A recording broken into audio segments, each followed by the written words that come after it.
Right ఇక details లోకి వెళ్తే భారత్ అమెరికా మధ్య టారిఫ్ల విషయంలో ఉద్రిక్తత చోటు చేసుకుంది. ఈ క్రమంలో ప్రధాని మోడీ హై లెవెల్ సమావేశం నిర్వహించనున్నారు. కాసేపట్లో ప్రధాని మోడీ అధ్యక్షతన ఉన్న ఉన్నత స్థాయి కేబినెట్ సమావేశం జరగనుంది. ట్రంప్ టారిఫ్లపై ఎలా స్పందించాలన్న దానిపై చర్చించనున్నారు. సమావేశం తర్వాత సుంకాలపై కేంద్ర ప్రభుత్వం నుంచి కీలక ప్రకటన వెలువడే అవకాశం ఉన్నట్లు సమాచారం. భారత్పై తొలుత 25% సుంకం విధించిన ట్రంప్ ఇంతలోనే ట్రంప్ మరో బాంబు పేల్చారు. రష్యాతో సంబంధం పెట్టుకున్నందుకు జరిమానా మరో 25% సుంకం విధిస్తున్నట్లు ప్రకటించారు. ఈ టారిఫ్ ఆగస్టు 27 నుంచి అమల్లోకి వస్తుందని తెలిపారు. దీంతో భారత్పై 50% సుంకం పడింది. ఈ ప్రభావం అనేక రంగాల మీద పడనుంది. ముఖ్యంగా వస్త్రాలు, సముద్ర ఫుడ్, ఆటో రంగంపై తీవ్ర ప్రభావం చూపిస్తుంది. మరోవైపు బెదిరింపులకు భారత్ భయపడదని, టారిఫ్లు భరించడానికి భారత్ సిద్ధంగా ఉందని స్పష్టం చేశారు. తమకు రైతుల ప్రయోజనాలే ముఖ్యమని మోడీ తేల్చి చెప్పారు.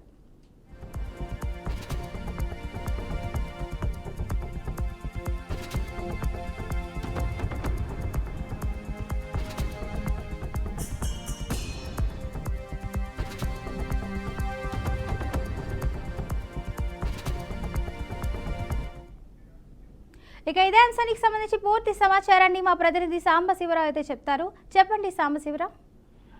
భారత్ అమెరికా మధ్య టారిఫ్ల విషయంలో నెలకొన్న ఉద్రిక్త క్రమంలో హై లెవెల్ సమావేశం నిర్వహించడానికి ప్రధానమంత్రి నరేంద్ర మోడీ అధ్యక్షతన కాసేపట్లో కేబినెట్ సమావేశం, ఉన్నత స్థాయి సమావేశం నిర్వహిస్తున్నారు. అయితే ట్రంప్ టారిఫ్లపై కూడా స్పందించాలని చర్చ జరగాలని చెప్పేసి సమావేశంలో కీలకంగా ఉంటుంది. ఎందుకంటే ఇప్పటికే భారత్ అమెరికా మధ్య టారిఫ్ల విషయంలో కొంత ఉద్రిక్త చెప్పుకోవచ్చు. ఎక్కువ స్థాయిలో వాళ్ళు ఈ పన్నులు విధించడం, దానికి సంబంధించిన అంశాల్లో కూడా కొంత ఇబ్బందికర వాతావరణం నెలకొంది. మరి దీనిపై ఒక నిర్ణయం తీసుకోవాల్సిన అవసరం అయితే కేంద్ర ప్రభుత్వానికి ఉంది. మరి ఈ నేపథ్యంలోనే అయితే హై లెవెల్ సమావేశం నిర్వహించి ప్రధాని మోడీ కాసేపట్లో అధ్యక్షతన ఉన్నత స్థాయి కేబినెట్ సమావేశం నిర్వహించి దీనిపై ఒక కీలక చర్చ అయితే చేసే అవకాశం ఉంది. అయితే ట్రంప్ టారిఫ్ ఎలా స్పందించాలి, దానిపై ఎలా మనం రిప్లై ఇవ్వాలి, మళ్ళీ ఈ యొక్క పూర్తి స్థాయిలో కూడా సమావేశం తర్వాత సుంకాలపై కేంద్ర ప్రభుత్వం నుంచి కీలక ప్రకటన వచ్చే అవకాశం ఉంది. దానిపై ప్రధానంగా ఈ చర్చ జరుగుతుంది. మరి ఎటువంటి నిర్ణయం తీసుకుంటారు, మరి ఏ విధంగా ముందుకెళ్తారని మరి కొద్దిసేపట్లో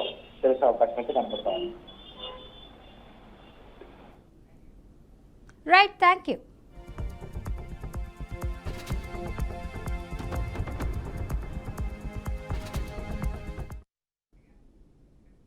యాదాద్రి భువనగిరి జిల్లా చౌటుప్పల్ మండలం నేలపట్ల గ్రామంలో రాత్రి కురిసిన భారీ వర్షానికి ఈదురు వాగులు షిఫ్ట్ కారు కొట్టుకుపోయింది. ప్రమాద సమయంలో కారులో 7 ప్రయాణికులు ఉన్నారు.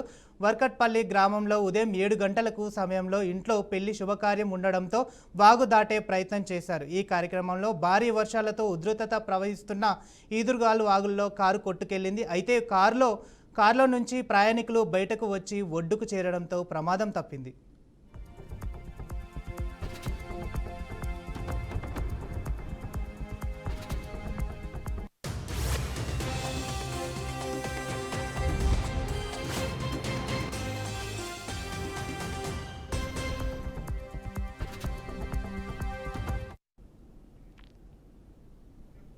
సంక్షోభాన్ని అధిగమిస్తూ సూపర్ 6 పథకాలను సీఎం చంద్రబాబు అమలు చేస్తున్నారని తెలిపారు. బాపట్ల జిల్లా జాండ్రపేటలోని నేతన్నల ఎమ్మెల్యే కొండయ్య ఆధ్వర్యంలో భారీ బహిరంగ సభ ఏర్పాటు చేశారు. ఈ కార్యక్రమానికి మంత్రి సవితా, కూటమి నేతలు పాల్గొన్నారు. చేనేతలకు సీఎం చంద్రబాబు నాయుడు పెద్దపీఠం వేశారని చెప్పారు. చీరాల కుప్పంలో చీరాల జాతీయ అవార్డు రావడం గర్వంగా ఉందని మంత్రి అన్నారు. స్వయంగా సహాయ సంఘాలకు 10 కోట్ల రూపాయలు రుణాలను చెక్కులు పంపిణీ చేశారని చెప్పారు. ఒక పక్క సంక్షేమ పథకాలు అందజేస్తూ, ఒక పక్క సంపద సృష్టిస్తూ, ఒక పక్క ఉపాధి చూపిస్తున్న గనుడు మన ముఖ్యమంత్రి చంద్రబాబు నాయుడు గారు. మరి రాష్ట్రం చాలా కష్టాల్లో ఉంది, మనం అప్పుల్లో ఉన్నాం. అయినా కూడా నేతన్న కింద మన చంద్రన్న మనకు 25,000 రూపాయలు కూడా ఇవ్వబోతున్నారన్న విషయాన్ని కూడా మీకు తెలియజేస్తున్నాం. ఐఏఎస్ లో మేము కుటుంబం కష్టపడతారు. అతి తక్కువ వయసులోనే వాళ్ళకు అనారోగ్య పాలు కూడా అవుతారన్న విషయం మనందరికీ తెలుసు. మరి ముఖ్యమంత్రి గారు ఇది గ్రహించి ఏదైతే నేతన్నలు ఎక్కువగా ఇబ్బంది పడుతుండేది, నేతన్నలకు 200 యూనిట్లు, హ్యాండ్లూమ్ కి, పవర్ లూమ్ కి 500 యూనిట్లు మనం ఆ రోజు మాట చెప్పాం. ఈ రోజు మాట నిలబెట్టుకున్న ముఖ్యమంత్రి మన చంద్రబాబు నాయుడు గారు అన్న విషయాన్ని మీకు తెలియజేస్తున్నాం.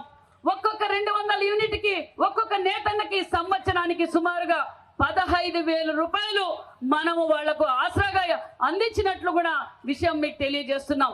మరి పవర్ లూమ్ కి 500 యూనిట్లకి సుమారుగా 30,000 రూపాయలు సంవత్సరానికి వాళ్ళకు మనం అదనంగా లబ్ధి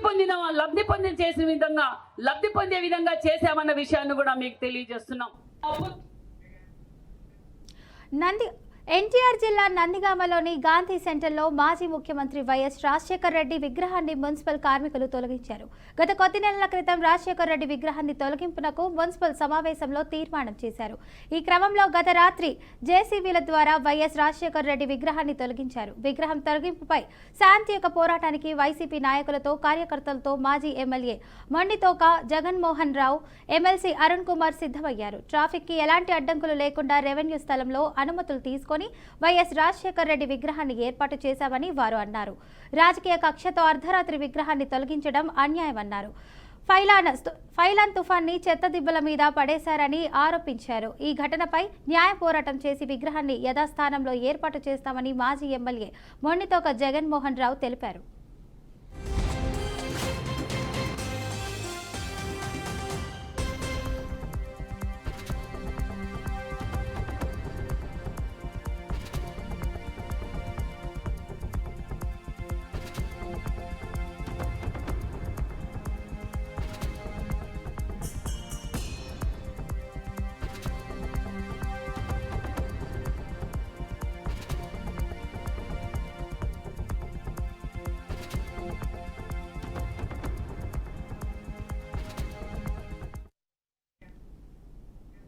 నిన్న రాత్రి భారీ వర్షం కురవడంతో హైదరాబాద్ నగరం అస్తవ్యస్తంగా అయిపోయింది. ఈ కార్యక్రమంలో వర్షపు నీరు హిమాయత్ సాగర్లోకి భారీగా చేరుతుంది. దీంతో అధికారులు గేట్లను ఎత్తి నీటిని దిగువకు వదిలారు.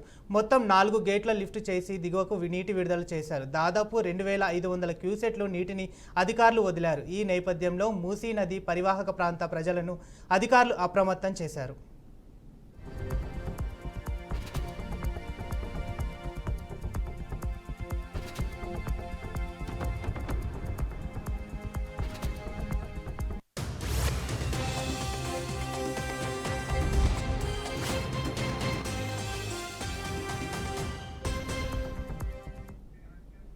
నిన్న రాత్రి భారీ వర్షం కురవడంతో హైదరాబాద్ నగరం అస్తవ్యస్తమైంది. కార్యక్రమంలో వర్షపు నీరు హిమాయత్ సాగర్లోకి భారీగా చేరుకుంది.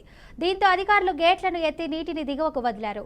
మొత్తం 4 గేట్లు లిఫ్ట్ చేసి దిగువకు నీటి విడుదల చేశారు. దాదాపు 2,500 క్యూసెక్కుల నీటిని అధికారులు వదిలారు. ఈ నేపథ్యంలో మూసీ నది ప్రవాహిక ప్రాంత ప్రజలను అధికారులు అప్రమత్తం చేశారు.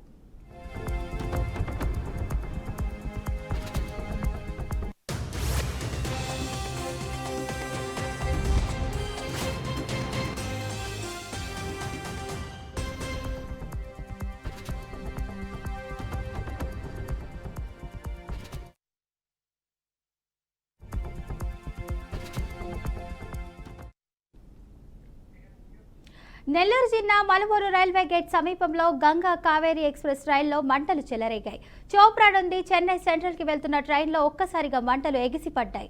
అప్రమత్తమైన ప్రయాణికులు అధికారులకు సమాచారం ఇచ్చారు. వెంటనే అక్కడికి చేరుకున్న సిబ్బంది మంటలను అదుపు చేశారు.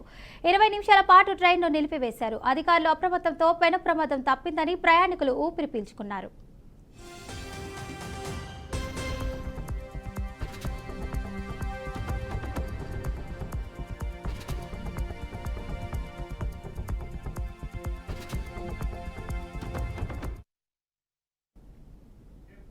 వికారాబాద్ జిల్లా మద్దాయిపేట గ్రామంలో కరెంట్ షాక్తో యువ రైతు మృతి చెందారు. పాలేపల్లి రమేష్ తన 10 గంటల పొలంలో వ్యవసాయం చేస్తుంటూ జీవనం కొనసాగిస్తున్నాడు. ఉదయం పొలానికి వెళ్లి నీళ్లు పెట్టేందుకు వెళ్లిన మోటార్ పనిచేయలేదు. ఆ సమయంలో కరెంటు వైర్ తగిలి షాక్కు గురై అక్కడికక్కడే మృతి చెందాడు. ఈ ఘటనలో గ్రామం శోకసంద్రంలో మునిగిపోయింది. రమేష్ మృతితో భార్య గౌరమ్మ, కుమారులు ప్రదీప్ కుమార్, శ్రీతేజ్ అనాథలయ్యారు. బాధిత కుటుంబాన్ని గ్రామస్తులు ఆదుకోవాలని గ్రామస్తులు విజ్ఞప్తి చేశారు.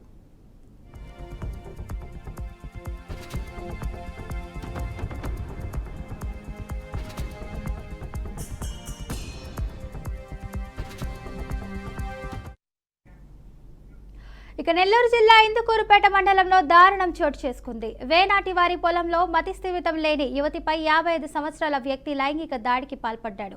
విషయం తెలుసుకున్న యువతి తల్లిదండ్రులు గ్రామస్తులు నిందితుడిని పట్టుకొని విద్యుత్ స్తంభానికి కట్టేసి దేహశుద్ధి చేశారు. తల్లిదండ్రుల ఫిర్యాదు మేరకు ఇందుకూరుపేట ఎస్ఐ నాగార్జునరెడ్డి ఘటనా స్థలానికి చేరుకొని విచారణ చేపట్టారు. శ్రీనివాసులను ఇందుకూరుపేట పోలీస్ స్టేషన్ కు తరలించారు. కేసు నమోదు చేసి దర్యాప్తు చేస్తున్నారు. నిందితుడిని కఠినంగా శిక్షించి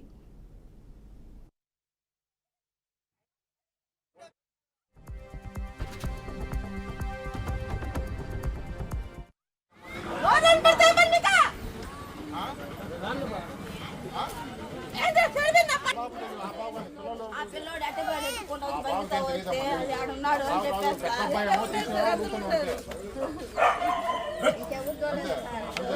తర్వాత ఇంకూరు పోలేదా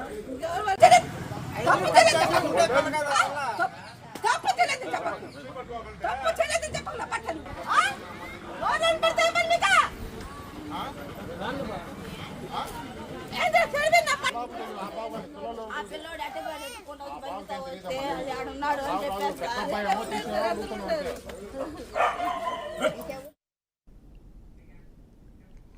రంగారెడ్డి జిల్లా ఇబ్రహీంపట్నం మండలంలో చెర్లపట్టి గోటాల్లో న్యాయవాది పడాల నరేందర్ గౌడ్ ఆత్మహత్య చేసుకున్నాడు. తన వ్యవసాయ క్షేత్రంలో ఉరి వేసుకొని బలవన్నం చెందాడు. సమాచారం అందుకున్న పోలీసులు ఘటనా స్థలానికి చేరుకొని పరిశీలించారు. ఘటనపై కేసు నమోదు చేసుకొని దర్యాప్తు చేపట్టారు.